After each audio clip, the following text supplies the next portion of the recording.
Hello and welcome. My name is Neil Thrussell, and I'm really excited to have my friend Carlos Villarreal. Without this beautiful Spanish accent, it does not sound as good.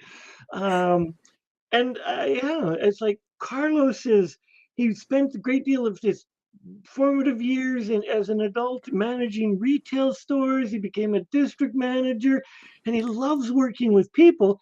And then he said the heck with it at some point in time and says, I want to help people in a different way, and chose to become a coach, a business coach. Welcome, Carlos. Thank you, Neil. Really appreciate that. And first of all, it's an honor to be here with you. So I appreciate the invite. You're doing a great job. I know you're probably mid through your day today. I know you go kind of late, and then you also have tomorrow. So, but wanted to personally thank you. So I appreciate this. You're welcome. So let's go back in time. So when do you what was versions of success for the young Carlos? What did Carlos think of success? I was going to say, that the high school Carlos, but you had said, we were talking in the green screen, that you said, no, I think I can remember even younger. So what is the youngest that you could paint a picture of what you thought success was like? Yeah, well, of course, I'm only 20 years old, wink, wink. But, yeah, so when I started thinking about, you know, chasing success or success in general, it really got me to think because a lot of the times, like we don't think about success. It's kind of we do and we don't. And what first came to my mind was I think success started in my career. And I started my career rather early. But I said, did it start at that time or did it start really younger? And I actually believe that it started when I was a kid. And what I mean by that is what I mean by as a kid, it's what I can remember is growing up playing sports. I played, all the different kind of sports, football, basketball, baseball, tennis, golf. I mean, I played a lot of different sports. And success as a kid was about winning. It was simply about like it was very competitive. It was about winning. As kids, like you celebrated that win, or after the season was over, you know, I could clearly remember saying we had a successful season, or maybe it was the opposite. Maybe it was unsuccessful. Yes. I think that's really where that started. And, so thinking about success, it's like it started off for me as, as a kid being competitive. It didn't have anything to do with really anything else. Now, I mean, of course, you got a ribbon or a plaque or a trophy of some sort, right? If you had a successful season and you wanted that recognition. But that's where it kind of began for me. And so it was the prize, the honor, and the ribbon. And so somewhere, and through evolution and maturity, in that, I, I'm assuming that it changed. So what would you say success looks like for you now? Well, got it. It's really changed. Let me answer it this way. I'll give a quick rendition of kind of, I'll call them chapters, but they're more like books. So it's kind of like after high school, going to university, I started working retail. I found success like rather quickly. I was managing my first store at the age of 19 years old, and I thought, I feel successful, right? And I started reading magazines. I started, reading books, and I managed a few stores. And then at the age of 24, I was promoted to district manager. I go from managing one store to literally, 30 plus stores. And I thought, wow, the success stuff is pretty cool, And so in my early 20s, I was in my early 20s, mid 20s, and at that time, it's like I wanted more. I wanted to achieve more. I just wanted more. From a work perspective and from a performance, but I also started to think about like what was beyond work. See, because in today's environment, success, when someone hears the word success, it's immediately linked to having lots of money, having, a big home, a nice car or a fleet of cars, maybe a jet, the luxury lifestyle, and really like material things. And so, I dreamt about a lot of those things because that was kind of like the next level. But then as I started to get into my 30s, I got married in my early 30s, and that started to shift again on what I thought success looked like. So I had to be like more responsible.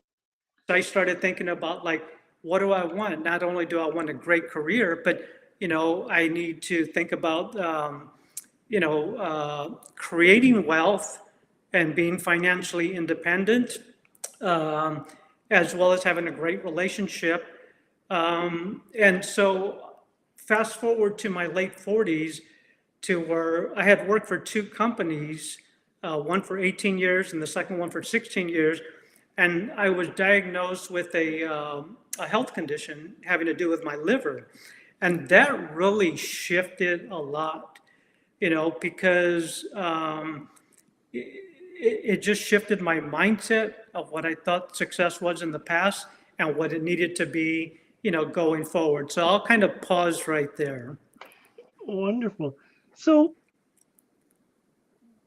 was it your health that shifted you from a, let's say, for you used the term material version of success? Was it your a slap in the face with mortality that shifted you that there's more to life than the material goods? Yeah, I think it started before that diagnosis in 2014. And so it was about like, look, I like nice things. I want nice things still, but it was different than my early 20s where I had that, burning desire, but the desire changed as I got older. Oh, And I had to obviously start thinking about like other priorities in life. oh. So that's an interesting thing. So the for using your term, so the 20-year-old version, the younger version of you, was thinking about different priorities than the current version. Yeah, absolutely. Yeah. And to kind of come back to answer like your question from earlier, like what does success look like for me right now? Um, Success for me simply means being healthy, growing, inspiring and helping others, making an impact in the world, and living my life on my own terms with my wife. That's like my definition of success today and going forward. Wonderful.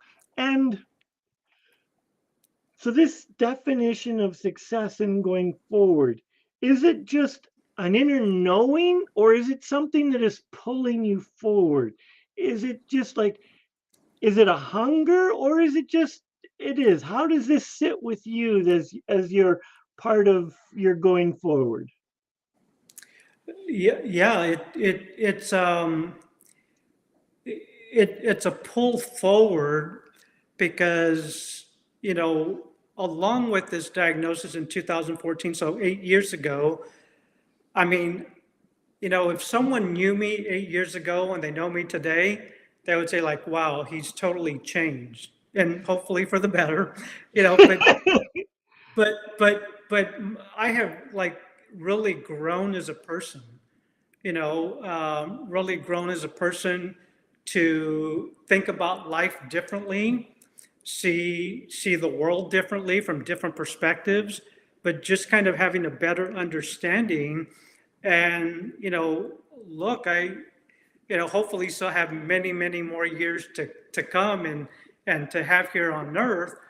But it was that diagnosis, because it's kind of like with corporate, it's like, I'm a business coach and I thought about coaching for many years, actually, even with the first company. But then I went on to work for another company for 16 years. And, it's what I called, and people will call like the golden handcuffs. It's like leave corporate. I didn't want to leave corporate because I had great pay, I had great benefits. I was comfortable. I was comfortable. I didn't want to get out of my comfort zone at that time. I didn't know what to do. All of a sudden, having this health scare, this diagnosis, like, I had to get out of my comfort zone and make some really different decisions to be able to move forward. Wonderful. I love that that you talked about the comfort zone. But so I'll come back to that. So whatever, there's people that have achieved ultra success, the pinnacle of whatever that we think is in the industry, in the realm. They've been a bestseller 30 times. They've sold more books. We both know who Tony Robbins is. Tony Robbins, for most people, is in personal development, is the pinnacle. What do you think separates the average person from the Tony Robbins, from the Stephen Kings, the authors? What do you think separates them? Or is it just all fluke and just they just got lucky? Wow, I'm glad we have another hour to discuss this. I'm kidding. I'm kidding. But, I think what separates people is really, really successful people. Many of us have heard about this before, but sometimes we really don't obsess enough about it. And it's like they know like without any question, crystal clarity of what they want. They know what they want. Um, they know why they want it. So that's the purpose, And then probably more important, I mean, those are two important things there, but probably one of the most important things is they take action. They Yes. they they take action, and it's kind of like look, let's use money for an example, talking about success. Like people might say, like, I want more money or I want to save more money, something about money. You can't just say, I want more money because it has to be very specific. Because if you just say, I want more money, you really don't do anything about it. It's kind of like, what's your plan? You still need to have a plan. And then the why is important because your why, that has to be embodied through emotion of why you want that outcome that you're looking for. Whether you want to lose weight, you want to make more money, whatever your goal is, whether you want to be healthy, you got to know why you want it. But without a doubt, nothing will ever happen. Nothing will ever change unless people take action. And and so I would say those are the things of what really separates the really, really successful people from even the successful people. Yeah. So what you're saying is I actually have to do something besides keeping my carcass on the couch and watching my seventh Netflix movie. Absolutely, just a bit. No, I'm kidding. Like it's got to be like massive. You know, so that's wonderful. That because most people, well, a lot of people, but we'll go. There are people in the world that have a plan but don't implement it. And what you're saying is action will propel them forward. Yeah, I mean, there's what's the plan your work your plan. Like like there's people can come up with some really great plans, and they have an Excel spreadsheet or they have a Word document. They've got something, they got a great looking plan, but if it just sits on their desk or their journal or their calendar or their diary, what have you, look, nothing's going to happen. It's just like they say in sales, like nothing happens until you make a sell, and that's absolutely true.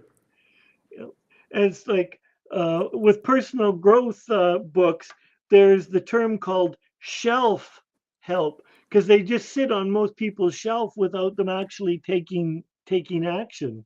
Yeah, absolutely. So what else like so what success looks like taking action and what does success not look like? What does success not look like? So, in other words, what holds people back? Maybe is that That yeah, that's yeah, yeah. So, I think when it comes to that, what I think about are there's two main components. And one of them is lack of belief in self. And I think the other thing too is fear of failure. And it's like look, I mean, I've had success, but I've had also a lot of, call them lessons, if you will. But I stayed in corporate for many years. Why didn't I do something before and become a coach like many years ago? And it's simply like I didn't know what to do. I'm sure I could have researched it more, but I didn't want to fail. Like it's like, yeah, and I can't remember who I heard this from, but a lot of people, they're afraid to fail because they don't want to be seen starting small. And I think that's an important point because it's kind of like, look, in today's environment with social media, like everyone is successful, right? Everyone is making a ton of money. Everyone has nice cars. They have a jet. They've got a great lifestyle. Uh, and of course I'm being facetious, but like that's not all real.